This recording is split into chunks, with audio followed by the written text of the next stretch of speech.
प्रिय विद्यार्थियों, मैं डॉक्टर राजकुमार चतुर्वेदी आज आप लोगों को विश्व सामरिक विचारों के संदर्भ में इस वीडियो को बना रहा हूँ। विश्व सामरिक विचार का सार और संक्षेप में मैकेंडर के शब्दों में आप लोगों को समझाने का प्रयास कर रहा हूँ। विश्व में एक स्थान जहाँ से विश्व को नियंत्रित किया जा सकता है उसको मैकेंडर ने हृदय स्थल कहा है। युवा भूगोलवेता 26 वर्ष की आयु में ब्रिटेन में ऑक्सफोर्ड विश्वविद्यालय में और नियुक्त हुए। ब्रिटेन की विदेश नीति को इनसे प्रभावित किया। रूस और ब्रिटेन की मित्रता के लिए और विश्व में बढ़ती हुई रूस की ताकत को नियंत्रित करने के लिए इन्होंने अपना एक बहुत ही महत्वपूर्ण सिद्धांत दिया। उसका नाम है हृदय स्थल सिद्धांत। इस सिद्धांत में रूस और मॉस्को के आसपास स्थित जगहों को इन्होंने विश्व हृदय स्थल माना, जहां पर स्थल जल के साधनों से आक्रमण करना संभव नहीं था। विश्व के महत्वपूर्ण संसाधनों का ये केंद्र है। यहाँ पर लोहा, कोयला, तांबा, सोना, प्राकृतिक संसाधनों में जंगल और विस्तृत कृषि भूमि है। साइबेरिया तक यह भाग सुरक्षित है।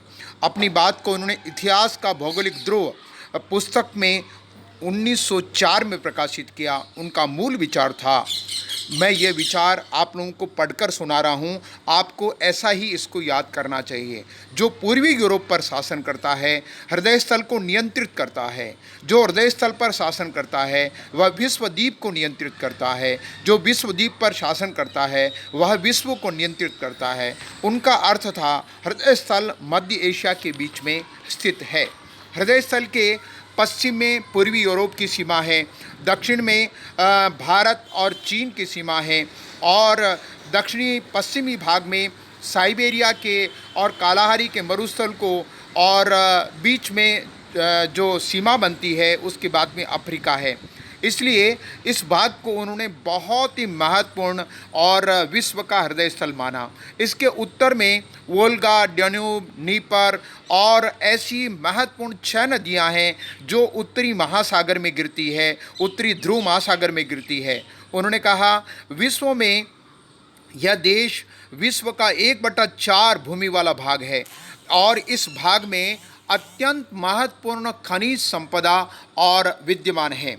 इस हृदय स्थल के चारों ओर चीन, भारत, ईरान, इराक तथा पश्चिमी यूरोप फैला है, जहां विश्व की वर्तमान में 4 अरब जनसंख्या है। उन्होंने कहा यह विश्वद्वीप है और इस विश्वद्वीप पर जो हृदय स्थल पर जो नियंत्रित करेगा वह विश्वद्वीप पर नियंत्रित करेगा और विश्वद्वीप पर नियंत्रण करेगा वह विश्व पर नियंत्रण कर सकता है। इस समय में ताकत के रूप में हम बातचीत करें तो रूस की ताकत 1904 के बाद में बढ़ रही थी और प्रथम विश्व युद्ध और द्वितीय विश्व युद्ध में उसकी ताकत बहुत अधिक मात्रा में बढ़ चुकी थी। उसने और जर्मनी को परास्त कर दिया था और अपनी ताकत के दम पर वह बढ़ रहा था। इसी समय में अमेरिका में भी एक ताकत के रूप में और संसाधनों का संचार हो रहा था, इसलिए उसने अमेरिका को भी एक ताकत के रूप में 1939 में स्वीकार कर लिया। धीरे धीरे उसने चीन और भारत की ताकत को भी स्वीकार किया था। विद्यार्थियों, आगे के वीडियो में हम लोग इसके बारे में अन्य जानकारियाँ पढ़ेंगे। नमस्कार।